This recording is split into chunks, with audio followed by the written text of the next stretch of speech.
Ce levier de vitesse électronique fonctionne différemment d'un levier de vitesse classique.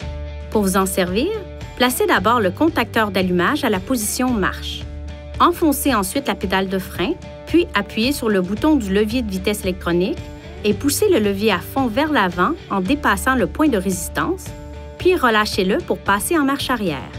Pour enclencher la marche avant, tirez le levier de vitesse à fond vers l'arrière en dépassant le point de résistance et relâchez-le.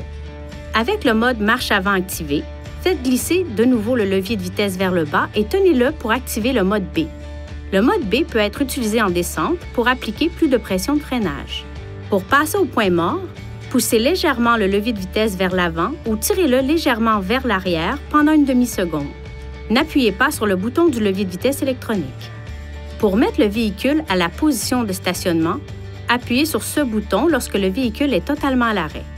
Le fait d'appuyer sur le bouton de stationnement met la transmission à la position de stationnement, mais ne sert pas le frein de stationnement. En plus de placer le levier de vitesse à la position de stationnement, serrez toujours le frein de stationnement électronique. La position de stationnement s'enclenche automatiquement lorsque la porte du conducteur est ouverte et que la pédale de frein est relâchée. Veuillez consulter le manuel du conducteur pour obtenir des renseignements importants concernant la sécurité et les limites du système et pour en savoir davantage au sujet de son utilisation et de ses caractéristiques.